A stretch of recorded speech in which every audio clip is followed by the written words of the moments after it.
Throughout the reign of the Tudor monarchs, we believe it to have been a time when executions were common, and when brutal public killings took place to put the population off, committing various crimes. During the reign of one queen, the public executions were so horrific that the monarch in question gained a nickname for being a bloody monarch who would stop at nothing to impose her religion onto the population. Mary I is remembered today for restoring England to Catholicism briefly, following the departure from Rome during the reigns of Henry VIII and Edward VI. Her reign saw a turbulent time in England, with many people confused as to what they should believe and worship. To some she was a queen who returned the Catholic traditional values, but to others she was seen as a backwards one and not progressive. Throughout her reign she suffered from poor health, and today we look at her painful death, which only came a number of years after she became queen. Remember to support our channel. Please make sure to subscribe. Mary I has gained a notorious reputation as a barbaric queen who ordered the burnings of Protestants. John Foxe's book, The Book of Martyrs, documents with graphic imagery the burning of those men and women persecuted during Mary's reign. But at the time, illness and disease was not uncommon during the Tudor period. Throughout the reign of the Tudor monarchs, England was hit by many different epidemics and outbreaks of highly contagious diseases. These outbreaks often swept through England quickly, with tuberculosis, dysentery and influenza regularly causing suffering to the people at the time. There was also often outbreaks of smallpox, with Mary's father Henry VIII suffering from a bout of the dangerous and often fatal disease. During this time, great pestilences and outbreaks was linked often to religion, and it was seen that God was punishing the people for sinning and bad behaviour. Hygiene wasn't in the forefront of everyone's mind, but one thing was expected was that the health of the monarchy and the healthcare they received would be sufficiently better than those living within everyday Tudor society. Mary I's health during her reign was not great, as she suffered from a number of bouts of illness. Some of them were very serious. We have a better understanding today of illness and disease, but during Mary's life, there are specific events that caused her great stress, which would have reduced her immune system, causing her to become more susceptible to illness. She lived a number of years with a great amount of worry, as at the time her father had tried to wrangle his way out of his marriage with Mary's mother, Queen Catherine of Aragon. Mary and Catherine had been treated rather poorly by the king, in favour of Henry's second wife Anne Boleyn, and Mary found herself shunned. This would have played on her mind, and during her teenage years she had a significant amount of worry. She was known to have had a loud but deep voice, grey eyes, and was short-sighted. She also had red hair and a fair complexion, but in early 1528 she contracted the very illness her father caught, smallpox, which she did manage to get over. She also suffered from pain in her head and stomach, and was known for being unable to eat and keep down food for periods of up to 10 days. So she would not eat for 10 days, and this led to her being treated by the best doctors, and Mary was diagnosed with strangulation of the womb, which caused issues with menstruation, breathing, swelling around her abdomen, and also depression. These issues were linked to her death, but she was also struck with headaches, vomiting, and was prone to fainting. In her teenage years, she also became ill yet again, complaining of stomach pains and a headache, and was treated by Lady Shelton, who gave her medication that was experimental. This made her worse, and even caused an allergic reaction, and those inside of Mary's household believed that Lady Shelton may have even poisoned the princess, which could have led to her execution. The king sent the royal doctor to visit and see Mary, and he said she would recover over time. She went through various bouts of illness and ill health, mostly linked to autumn and spring. Her well-being and health was common knowledge even across Europe, and this was dangerous for Henry VIII's plans for his daughter. He wished for her to marry a European prince or king to secure a powerful alliance between England and another country. But at the time it was difficult for her to find a suitor, and her health was a stumbling block. In the winter of 1537, Mary was struck down again with illness and was bedbound. The royal doctor was summoned again, and she also had a seriously high fever, which almost killed her. It took her a while to get past his latest bout of ill health, but Henry VIII did have some interest in his daughter's health and life, with the royal doctors being summoned to make sure she was okay. When Henry VIII married his final and sixth wife, Catherine Parr, on the 12th of July 1543, Mary was invited to join the royal couple on their honeymoon. However, she would never make it as she was struck down with illness yet again.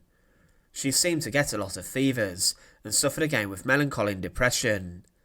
During the reign of her younger half-brother Edward VI, her mental state was constantly strained due to the religious reforms hitting England. The country became further Protestant, and as Mary was a staunch Catholic, this caused her great distress and panic. She could have even been imprisoned at the time, as she was seen as a threat against Edward's reign, being Catholic and also Henry VIII's eldest child. She was pressured by advisers to stop attending Catholic Mass and to change her religious beliefs to Protestantism. She wrote to the King's Council saying, "My health is more unstable than that of any creature, and I have all the greater need to rejoice in the testimony of a pure conscience."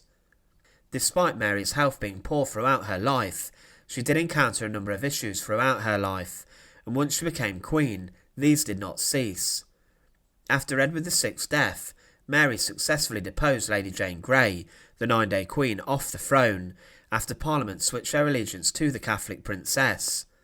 When she became queen, she needed to marry someone quickly, and the man chosen was Prince Philip of Spain, who later became King Philip II of Spain, a prominent and powerful Catholic member of the Spanish monarchy.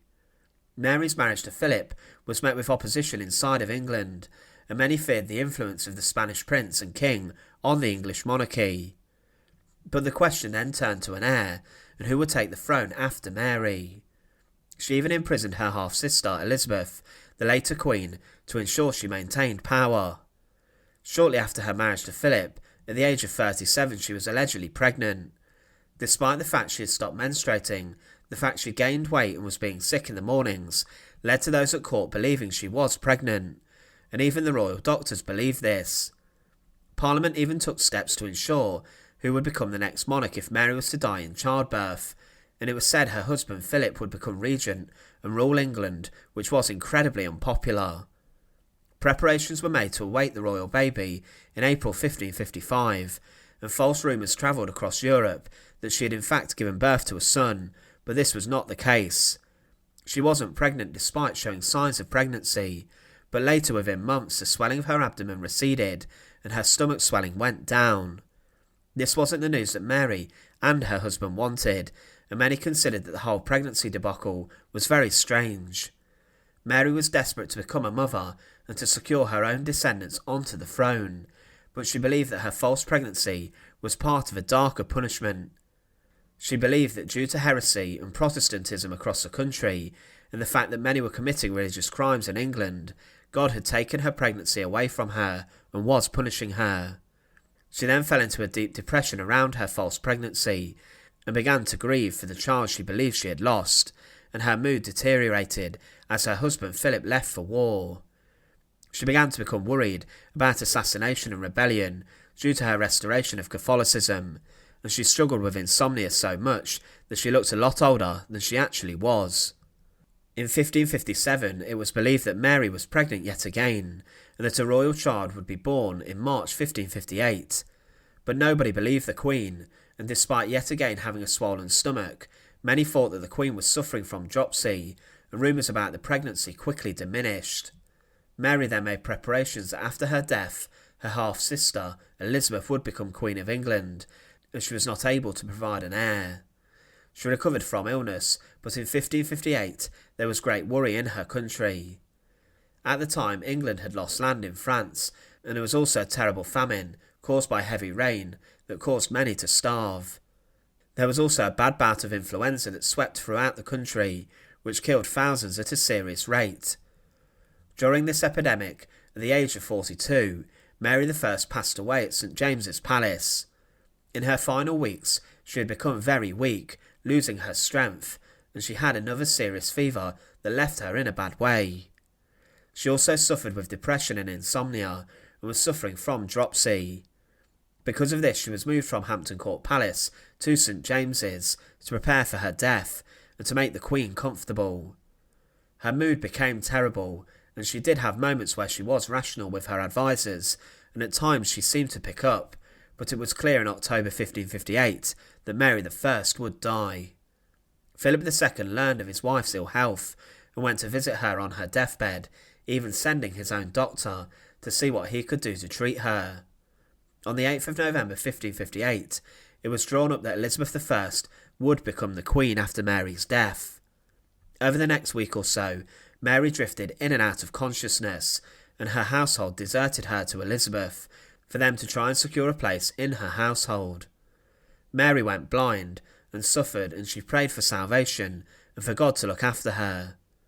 She had one final Catholic Mass at midnight on the 17th of November 1558, and between 4 and 5 in the morning she passed away peacefully, with the reign of Mary I coming to an end. After her death, her body lay in state for 3 weeks before it was taken to Westminster Abbey to be interred. The believed cause of death for Mary I has seen a number of conditions linked to the Queen. One is that her depression following her pregnancies made her downfall and death come quicker, but also that she suffered from ovarian dropsy. This led to severe abdominal pain and cysts that would swell to a large size, and these swellings would have shown as if Mary looked pregnant. Today this condition would have been treated well, and history would have been very different if medical knowledge and practice was better in the Tudor period.